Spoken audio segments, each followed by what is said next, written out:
1절, 2절을 읽겠습니다. 사사기 14장 1절, 2절. 삼손이 딥나에 내려가서 거기서 블레셋 사람의 딸들 중에서 한 여자를 보고 올라와서 자기 부모에게 말하여 이르되 내가 딥나에서 블레셋 사람들 딸들 중에 한 여자를 보았사오니 이제 그를 맞이하여 내 양을 삼게 하소서. 아멘. 아멘.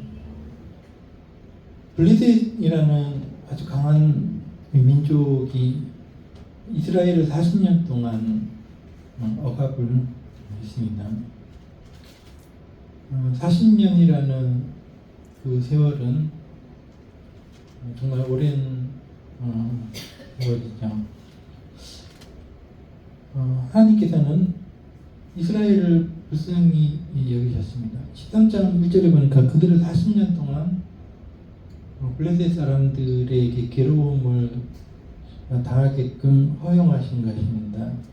그것은 그들이 하나님 앞에서 죄를 지었기 때문에 그렇습니다.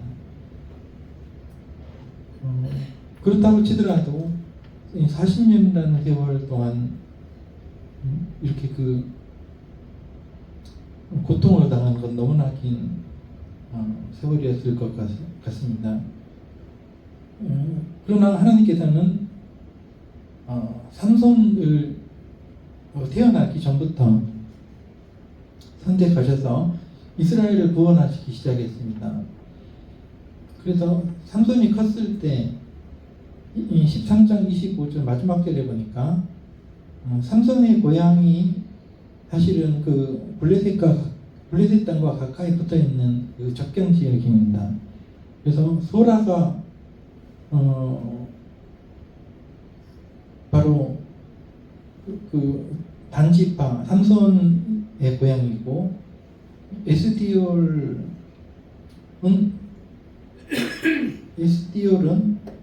아마 그 블레셋 지경으로 알고 있습니다. 그 사이에 마하네단에서, 그러니까 블레셋 땅 가까운 곳에서 하나님께서 삼손을 일으키셔서 이스라엘을 구원하기 시작하십니다. 14장 1절을 읽었는데 삼손이 딥나에 내려가서, 여기 딥나는 블레셋 땅입니다. 블레셋 땅에 내려가서 거기서 한 여자와 사랑에 빠졌습니다. 블레셋 사람의 딸들 중에서 한 여자를 보았다, 마음에 들었다라는 것이죠. 그래서 자기 부모님에게 말하였습니다. 내가 딥나에서 블레셋 사람의 딸들 중에서 한 여자를 보았고 사랑하게 되었습니다. 이제 그녀를 맞이해서 내 아내로 삼게 허락해 주십시오. 이렇게 얘기했습니다. 이것은 하나님을 섬기는 사람들에게 있어서는, 또 안 그래도 블레셋 사람들이 핍박을 하고 있었는데 허용될 수 없는 일이라는 건 맞습니다. 그래서 부모가 반대를 했습니다. 3절에 너가 여자를 구하는 것이, 여기 고향의 여자들도 많고 이스라엘 여자들도 많은데 어째서 우리를 괴롭히는 블레셋 사람들의 여자들 중에서 하나를 선택해서 아내로 맞이를 하느냐 하고 반대를 했습니다. 그러나 이 삼손은 말을 듣지 않았습니다. 그의 아버지에게 말하기를 내가 그 여자를 좋아하오니 나를 위하여 그 여자를 데려오소서. 그러니까 말을 안 듣겠다는 것입니다. 4절. 그러나 그런 그 삼손의 마음이 왜 그렇게 블레셋 여자를 사랑하게 되었는가? 그 이유는 블레셋 사람이 이스라엘을 다스린 까닭에 삼손이 틈을 타서 블레셋 사람을 치려함이었으나, 즉 치게 하려고 하나님께서 계획하신 일이라는 것이죠. 그러니까 모든 되어진 일은 우리는 잘 알지 못해도 우리가 왜 이런 일들이 일어나는지 알지 못해도 하나님께서 어떤 뜻이 있어가지고 일어나게 하는 일들이입니다. 모든 일들이 하나님의 뜻이 있어서 일어난 일들이 있죠. 굳이 삼손이 그 나시린인데 하나님이 선택한 지도자인데 블레셋 여자를 사랑하게 된 그 이유가 있을까요? 그것은 하나님의 계획이었다는 것입니다. 그래서 이번 그런 일로 통해서 삼손이 드디어 민족을 구원하기 시작하는 그 시발점이 되는 거죠. 여하튼 삼손의 마음은 그 여자를 좋아하는 거고, 그래서 5절에 보니까 삼손의 어떤 그 말을 부모가 이제 말리지 못했는 것 같습니다. 그래서 삼손이 그의 부모와 함께 블레셋 땅 딥나에 내려가서 이제 여자의 부모님도 만나보고 이제 상견례를 해야 되니까 내려가는 길에 젊은 사자가 나타났습니다. 동물의 왕 젊은 사자가 삼손을 보고 으르렁거렸겠죠. 그때 6절에 여호와의 영이 삼손에게 임하셔서 삼손의 손에 아무것도 없었는데 사자를 이길 만한 무기나 이런 게 없었는데 아무것도 없었는데 맨손으로 사자를 염소 새끼 찢는 것처럼 찢어버렸다 그런 것입니다. 어떻게 상상을 해야 될지 모르겠습니다. 여하튼간에 삼손이 그렇게 사자를 찢어버릴 때 부모가 없었는가 봅니다. 부모가 없어서 삼손이 부모에게 알리지 아니하였고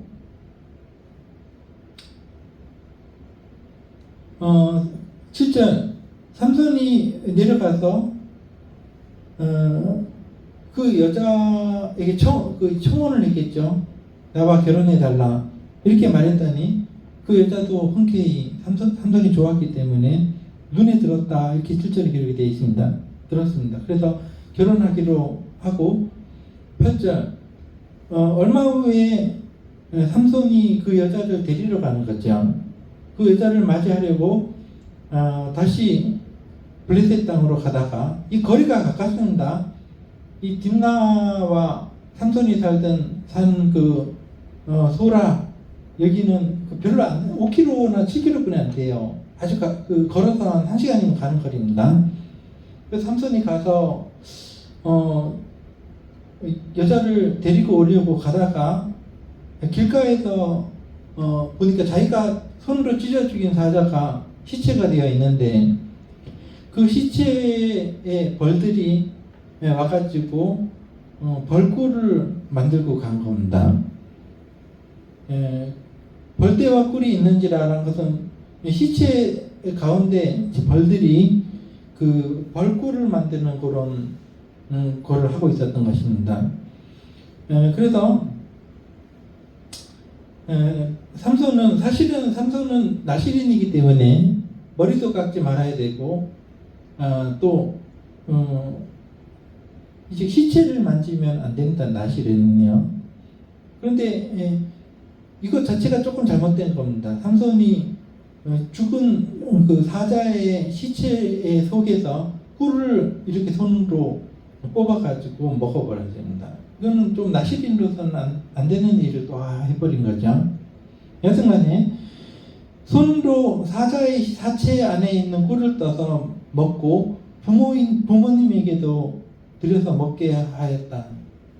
그러나 그 꿀을 어디서 얻었는지는 말하지 않았다. 이제 삼손만 아는 것입니다. 그 꿀을 어디서 얻었는지. 자기가 손으로 찢어 죽인 사자의 몸에서 그 꿀을 가져갔다는 걸 아무도 모릅니다.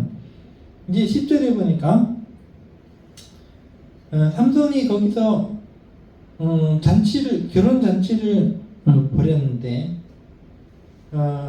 청년들이 왔습니다. 한 30명 정도. 11절에 보니까 무리가 삼손을 보고 30명을 데려왔다. 이 말은 들러리로 남자들이 왔습니다. 그러니까 여자 신부 측이 풍습이었습니다. 신부 측에 그 들러리로 청년 30명이 왔는데 이 사람들은 블레셋 그 지역의 어떤 그 유력한 지도자급 사람들이었다고 보여집니다. 그 청년들은 그렇게 해서 결혼 잔치가 벌어졌는데 삼손이 그들에게 수수께끼를 내는 것입니다. 내가 너희에게 수수께끼를 하나 낼 테니까 7일 동안 내가 시간을 줄게. 너희가 내 수수께끼를 풀면은 내가 배옷 30벌과 겉옷 30벌을, 그러니까 속옷과 겉옷 30벌을 너희에게 선물하겠다. 이렇게 얘기를 했습니다. 그리고 그 문제를 내는데 만약에 너희가 맞추지 못하면은 나에게 겉옷과 속옷을 각자 하나씩 줘야 된다. 내기를 하자. 그렇게 해가지고 삼손이 그 퀴즈를 하나 냈는데 먹는 자에게서 먹는 것이 나오고 강한 자에게서 단 것이 나왔다. 이 말은 삼손이 겪은 경험담을 퀴즈로 낸 거 아닙니까? 먹는 자는 사자고 그 먹는 사자가 죽은 그 시체 안에서 꿀을 가지고 왔잖아요. 그래서 먹는 자에게서 먹는 것이 나오고 또 강한 자에게서 사자를 얘기한 거죠. 강한 자에게서 단 것이 나왔다. 사자에게서 가지고 온 꿀을 얘기하는 거죠. 그렇게 해서 이렇게 문제를 내고 일주일 안에 풀어라. 풀지 못하면 나한테 속옷과 겉옷을 줘야 된다. 30, 그래서 하나씩 걷어가야 30벌이죠. 자, 그들이 사흘이 되도록 한 3일 동안 머리를 싸매고 이게 수수께끼를 풀라고 해도 이게 삼손만 경험한 일이니까 모르는 거죠. 풀 수가 없는 것입니다. 그래서 그들이 15절에 보니까 거의 7째 날에 이르러서 삼손이 아내로 데리고 오려는 여자에게 협박을 하는 것입니다. 너는 네 남편을 닥달해가지고 바가지를 긁든 간에 어떻게든 꿰어내가지고 수수께끼 해답을 알아가지고 우리한테 알려주라. 그러면서 이런 말을 한다. 그렇게 하지 않으면은 너와 네 아버지 집을 불태워버리겠다. 이렇게 굉장히 그 악한 말을 합니다. 너와 내 아버지 집을 불살라버리겠다. 그래서 삼손의 아내가 삼손의 아내긴 아니지만은 자기와 자기 아버지 집을 불태워버리겠다니까 울면서 삼손에게 매달립니다. 16절에 보니까 울면서 당신이 나를 사랑하기나 하는 거냐? 나를 미워하는 거 아니냐 혹시? 우리 민족에게 수수께끼를 말하고 그거를 풀지 못하게 해서 우리를 곤란하게 하냐? 그러니까 그 해답을 나에게 좀 알려주라. 이렇게 그 바가지를 긁었지만 삼손이 그 여자가 비록 자기 아내였지만은 그 결혼식 하는 거 아니에요. 그러니까 아내였지만은 믿지를 못하고 안 된다. 어찌 내가 그것을 우리 부모에게도 알려주지 않았는데 너에게 알려주겠냐 이렇게 했지만은 17절에 보니까 아내가 7일 동안 계속해서 울면서 강요했다. 답을 알려달라. 수수께끼의 답을. 그래서 이 삼손은 또 마음이 약했는가 봅니다. 힘은 센데 마음은 약해. 마음이 약한 사람이에요. 그래서 그 아내에게 답을 알려줬습니다. 그것은 바로 사자의 몸에서 가지고 나온 꿀을 의미한다. 이렇게 가르쳐줬습니다. 그래서 7째 날에 그 해답을 알려주고 그 여자는 자기 동족들에게 그 해답을 알려주고 그렇게 해가지고 삼손이 졌지요. 내기에서. 그 18절에 보니까 그 블레셋 사람들이 삼손에게 해답을 말하게 되었습니다. 무엇이 꿀보다 달겠으며 무엇이 사자보다 강하겠느냐. 다시 말해서 사자 몸에서 꿀을 가지고 왔다라는 것을 해답을 낸 겁니다. 그러자 삼손이 이제 화가 났습니다. 그들에게 이르되 내가 너희들이 어떻게 해답을 알았는지 다 알고 있다. 너희가 내 마누라, 내 아내를 꼬드겨가지고 닥달해가지고 협박해가지고 이 문제를 해답을 알려주게 했지. 그러면 삼손이 이렇게 말을 합니다. 너희가 내 암송아지로 밭갈지 아니하였더라면, 그러니까 내 암송아 즉 삼손의 아내를 닥달하지 않았더라면은 능히 내가 낸 수수께끼를 풀지 못했을 거다. 이렇게 얘기하고 삼손이 화가 났죠. 힘은 세죠. 그러니까 여호와의 영이 삼손에게 임하셔서 삼손이 블레셋 땅, 블레셋에는 5 큰 도시가 있습니다. 아스글론, 아스돗 뭐 이런 도시들이요. 아스글론 그 블레셋 사람들의 도시에 가서 30명을 쳐 죽이고 남자 30명을 쳐 죽이고 그들의 옷을 뺏어가지고 올라와서 30명의 명분의 옷을 뺏어가지고 올라와서 갚았습니다. 퀴즈를 맞췄으니까 어찌되었 간에 맞춰가지고 그들에게 주고 화가 났습니다. 심히 화가 나가지고 거기 있지 못하고 그냥 그 고향 땅으로 확 올라와 버렸습니다. 이게 이혼한 건 아니고요. 여자를 버리는 것도 아니고 잠깐 화가 나가지고 그냥 아내를 버려두고 화가 나니까 다시 이스라엘 땅으로 올라와 버렸는데 그 여자의 아버지가 자기 딸을 삼손의 아내가 된 딸을 그냥 삼손의 친구였던 사람에게 그냥 줘버렸습니다. 네 아내나 해라 이렇게 된 겁니다. 그러니까 삼손에게 굉장히 좀 그 모멸적인 어떤 일이었죠. 우리가 14장을 이렇게 다 읽었는데 이런 얘기들을 보면은 여기 사사기가 전체가 전쟁 이야기고 사람이 사람을 미워하고 죽이고 하는 어떤 내용들을 보면서 오늘날 우리의 삶 또 우리 전 세계 사람들의 어떤 그 삶을 좀 돌아보게 됩니다. 이 전쟁만 없었더라면은 사람들이 서로 친하게 지내면서 같이 나눠 먹고 이 세상에 60억이든 70억이든 인구가 아무리 많아도 이 세상에 그들을 다 먹여 살리고도 충분히 남을 만한 식량이 있습니다.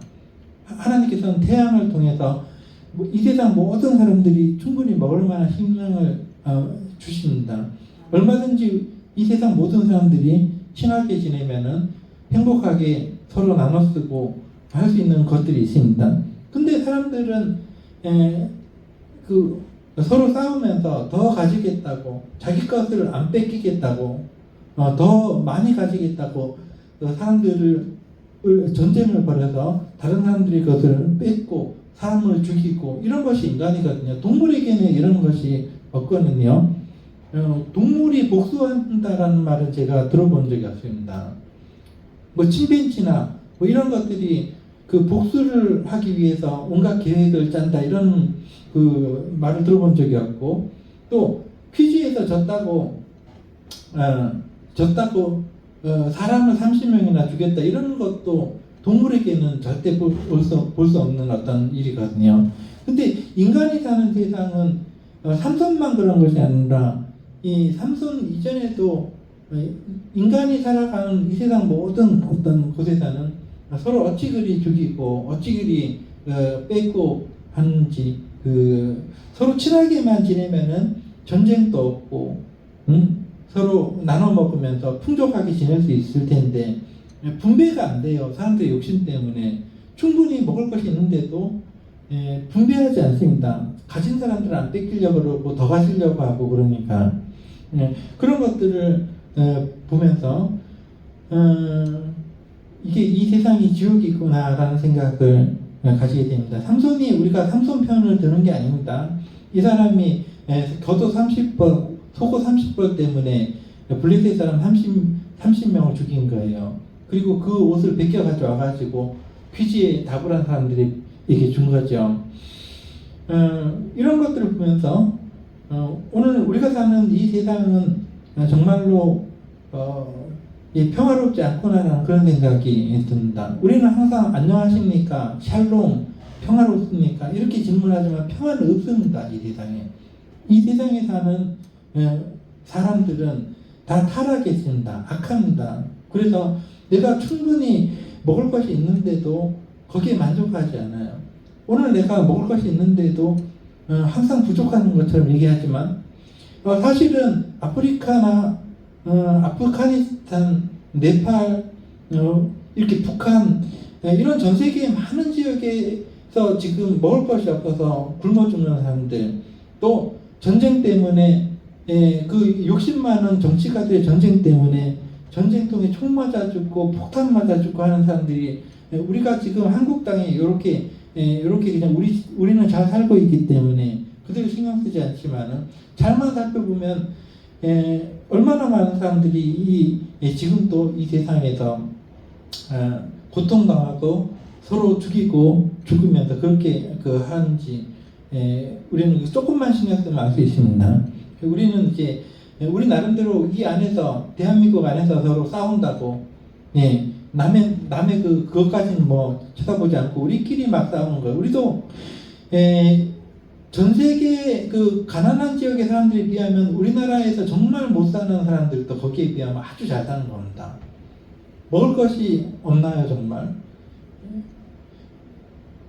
우리는 다 가지고 있습니다. 그런데도 우리는 불평하고 우리는 뭔가 가지지 못한 것처럼 항상 그 얼굴에 불만을 가지고 있죠. 그러나 오늘 우리가 이 전쟁 얘기를 들어보면은 우리 자신의 삶을 돌아볼 수 있고 우리가 얼마나 이렇게 감사할 줄 모르고 얼마나 악하게 살아가는지를 우리가 발견할 수 있습니다. 아무쪼록 우리가 하루하루를 살아가면서 나 자신이 하나님께 이렇게 좋은 대한민국에서 현재 이렇게 좋은 나라에서 이렇게 평화롭게 먹을 거 걱정 없이 살아간다는 그것을 깨닫고 하나님께 감사할 수 있는 여러분과 제가 됐고 또 정말로 우리 중에서도 어려운 사람들이 있지만은 우리가 눈을 들어서 정말로 어려운 사람들 전 세계를 돌아보면서 그들이 지금 어떻게 살고 있는가 얼마나 목숨이 경각에 달린 삶을 살고 있는가를 발견하고 관심을 가지고 우리가 그 돈을 내서 한국의 월드비전이라든가 우리나라도 유엔에 아마 기부하고 있을 겁니다. 유엔이 그들에게 가서 이렇게 치고받고 싸우고 못된 일을 해도 먹고는 살아야 되니까 구제는 해야 되니까 가서 구제하고 이런 일들을 우리가 하는 것을 보고 있는데 우리도 우리 자신에 대해서 감사하면서 그들을 위해서 관심을 가지고 우리의 삶도 우리의 욕심을 좀 내려놓고 우리 하나님께서 우리에게 주신 이 행복한 삶을 누릴 수 있는 여러분과 제가 되기를 기도하겠습니다. 기도하겠습니다. 하나님 아버지 감사드립니다. 또 이 저녁에 우리가 이 무더운 여름이라고 우리가 생각을 하고 우리가 더운